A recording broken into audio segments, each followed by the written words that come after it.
Ya, itu karena hidayah. Kalau nggak ada hidayah susah. Begitu dapat hidayah serentak langsung tuh ibu-ibu kumpul.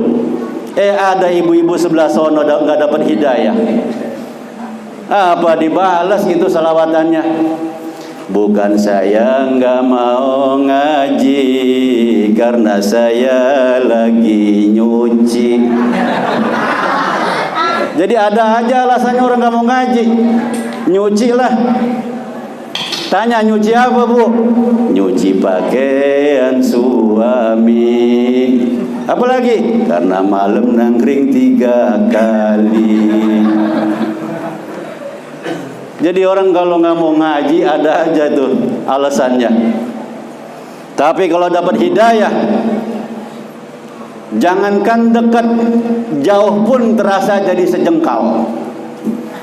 Tapi orang kalau nggak ada hidayahnya, biar musolah depan biji matanya. Ini ngomong udah halus banget nih, biji mata. Maaf ya yang tetangga sama musolah. Ntar takutnya kayak gue ini lagi diomongin.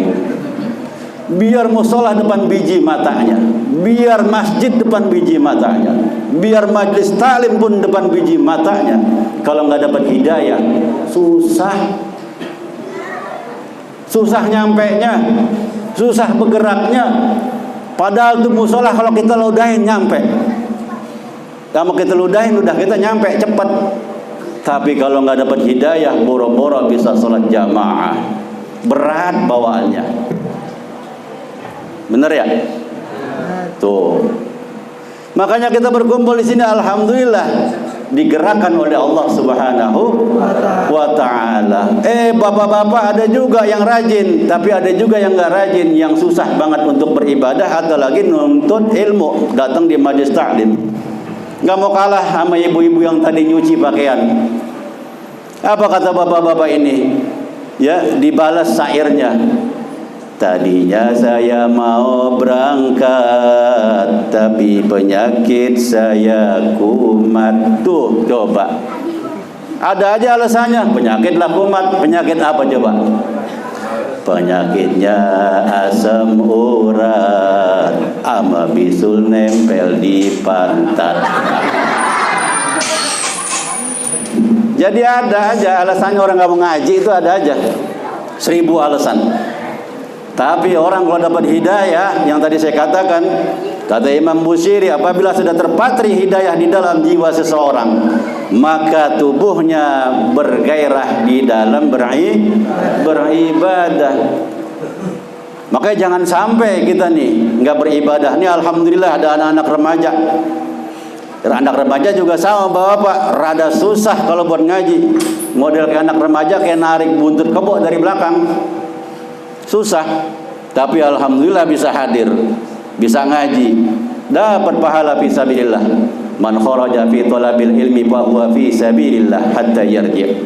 Siapa yang keluar dari rumahnya untuk menuntut ilmu, maka dapat pahala fi sabilillah hingga dia pulang lagi ke rumahnya. Jadi kalau orang mau dapat pahala fi sabilillah, datanglah ke pengajian. Jangan segan-segan. Pahalanya luar biasa. Orang kalau pahala fisabilillah, ganjarannya apa? Sorga. Tuh. Jadi jangan sampai itu kita nggak punya anak keturunan kita yang kita didik. Kalau memang kita sanggup santrenin, alhamdulillah dipondokin tuh anak.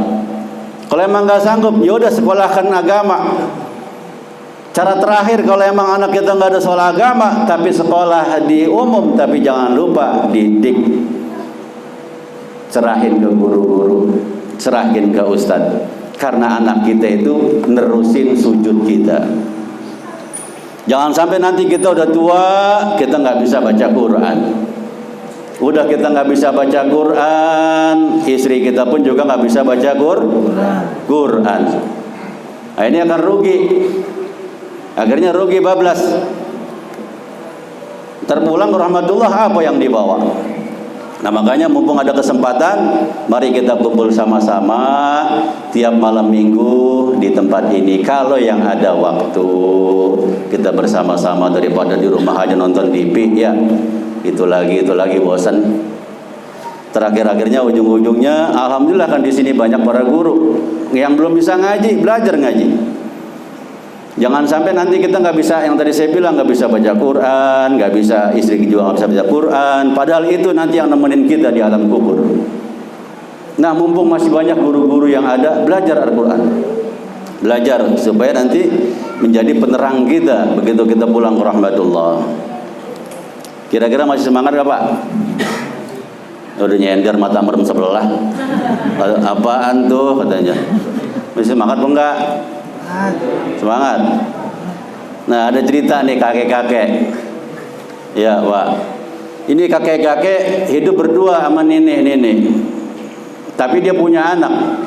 Cuman sayangnya udah tua, dia nggak ngerti ibadah, dia nggak ngerti baca Quran, istrinya juga nggak ngerti baca Quran. Cuman dia punya anak cakep, ya, dia punya anak cakep. Cuman dia punya niat mulia. Mulianya apa? Saya pengen banget punya mantu ustad. Pengen punya mantu ustad. Supaya apa? Supaya nanti bisa ngajarin saya. Ada juga niatnya mulia, pengen punya mantu ustad. Nah, kita jangan sampai nih, ya, udah kagak mau belajar, udah nggak ngerti, tapi nggak ada niat mulia. Ini aki-aki mandiri ini niatnya mulia, pengen punya mantu ustad. Nggak pengen tuh punya mantu direktur, komisaris, ya nggak pengen. Dia pengennya ustad, supaya nanti bisa bimbing dia. Ini anaknya cakep. Kalau kata orang kampung, jangankan wajahnya dilihat, kata anak muda, bayangannya dilihat aja ini anak muda naksir. Coba, dahsyat kan? Saking cakepnya, bayangannya kelihatan anak muda naksir. Kalau kata bocah bojong nih, ya ikan betok kelindes kontainer. Itu bocah montok bener katanya. Jadi ikan betok kelindes kontainer. Nah, ini bocah bojong nih. Jadi kalau ngeliat perempuan begitu dia pantunnya, ikan betok kelindes kontainer. Itu bocah montok bener. Nah, dengan niatnya mulia, akhirnya ada orang yang pura-pura nyaruh. Karena ngomongnya nih aki-aki bukan di majelis, ngomongnya di luar, didengar sama preman. Emang udah rebutan. Kalau kata kita nih perempuan kembang desa, dia mau bilang kembang pasir. Kalau kembang pasir bukan kembang desa. Kalau kembang pasir apa? Tai kucing. Coba ya lihat pasir. Nah, kalau kembang pasir tai kucing. Kalau kembang desa cakep dah pokoknya. Akhirnya nih preman pengen nih supaya jadi mantu, karena syaratnya harus ustad. Pura-pura dia nyaruh jadi ustad. Dia pakai gamis, dia pakai sorban sampai nyengser. Sorbannya sampai nyengser. Dia pura-pura jadi ustad. Karena apa nih preman? Karena memang naksir nih sama anaknya cakep banget. Cuma nih bapak salah, bukan nongkrongnya di majlis taklim, dia nongkrongnya di kalangan tempat-tempat orang-orang yang pada ngumpul. Akhirnya preman punya cita-cita, gua harus dapetin nih anak.